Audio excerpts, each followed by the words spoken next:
investors keep adding more money to the markets, and specifically, it's just interesting. So over the first half of 2021, 10 million new brokerage accounts. That is the same as the entirety of 2020. Back when we were like, wow, everyone wants to be a day trader because they're stuck at home. Well, in the first half of 2021, which I would consider pretty late in a bear market, in a bull market, you see tons of people hopping on, which apparently is a normal thing for the end of a bull market when investors come piling in to try to get the last minute gains and push everything up, and then right before everything comes down, because they need the most insurance before they can jump in. And then once they see how much money is being made, they feel safer to jump in. But in June alone, retail investors bought $28 billion in stocks and ETFs on a net basis, which is the highest inflow since 2014. And this is more than the January runs as well. Like back when we saw like all the meme stock explosion, it's bigger than that too. So it's very very very very large. Really what's happening is people are still buying the dip. Everyone is buying the dip. And for instance, on June 18th, retail investors bought over $2 billion in stocks, beating every other day in the last 2 years. And at the same time, while they were buying, all the major indices were down 1% or more. So it's a massive, buy the dip mentality. So even as the broader market pulls back to correct prices, they're buying these dips in the hopes of big price swings. And a gauge of retail traders' sentiment currently shows that the group, or the retail investors as a whole, surveyed, is nearly 70% confident that U.S. stocks will keep rising over the next 3 months in the short term. Meanwhile, professional traders are only about 44% confident that stocks will rally during that period.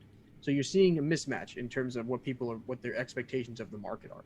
And you're seeing a lot of retailers who want to get in for the short-term gains. They want to hop into the world of volatility because most of what this trading is technicals and geometry. It's not fundamentals. It's not for the future. It's I want to get in and I want to get out. I want to try and make money. And it looks like they're buying a lot of stocks that, we're in the beginning of this trend. You saw a lot of retail investors go into the same sector, right, or the same industry, and more targeted. So you saw entire kind of ideas or industries getting pumped up at once. You're now seeing everything from airlines to cruise liners to retailers, anybody that even very little known companies, tech companies, companies that were trading at $6 a few days ago or a week ago are now at like $60, $70 a share because they're buying dips and looking for big price swings, and the market piles on top of them. So they're pushing a lot of momentum. So just something that I thought was very interesting. A lot of retail investors, which apparently is common at the end of a bull market, which is something I've really never seen because this is my first lifetime. So it's exciting to watch. I wonder to see if that is true. If that really is the effect that happens at the end of a bull market, and so I'll be interested to see that. But lots of people buying tremendous amounts of money from the retail. So not as a whole for the market, but as retail specifically relative to previous levels, relative to the last few years.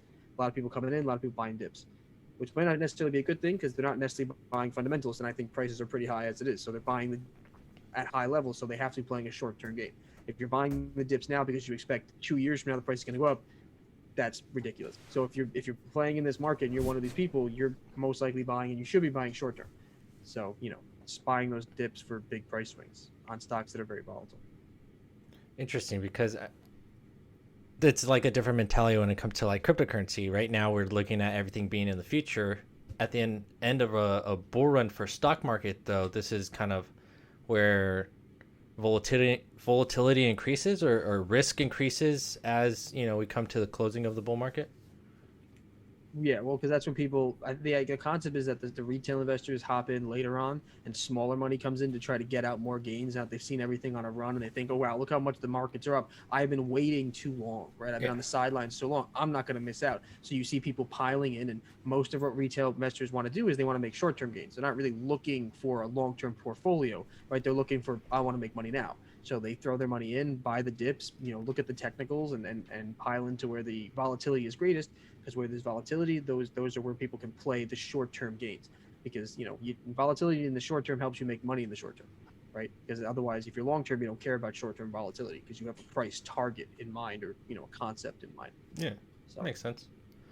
yeah, Well, it's actually going to be pretty interesting with the S&P 500 coming up this week when it comes to the stock market and the profitable to unprofitable stocks that are being seen in the S&P 500.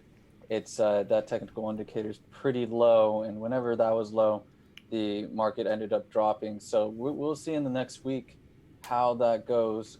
Again, the profitable versus unprofitable companies for the S&P 500. So if you have time, look at that technical indicator on the S&P 500. You'll be able to see whenever it went down past a certain mark, the S&P 500 kept dropping. Right now, it's at a very, very low point. It crossed the threshold. So this week, keep your eyes out for the S&P 500. If you do any ETFs on that, just watch out. It'll be interesting because the S&P 500 this year has hit 36 record highs. Exactly. Wow. 36 of them. I mean, Which what's I'm not sure what that is normal? relative What's to. normal in a I don't know. year? That's what I was about to say. I don't know the relative. It normal sounds amount. crazy. But 36 is a lot. But that's also because it continually. It's on an 8-day run, I think, right now, of breaking new highs for every day in a row. So those week or two long runs will definitely help that number. So Nice. Okay.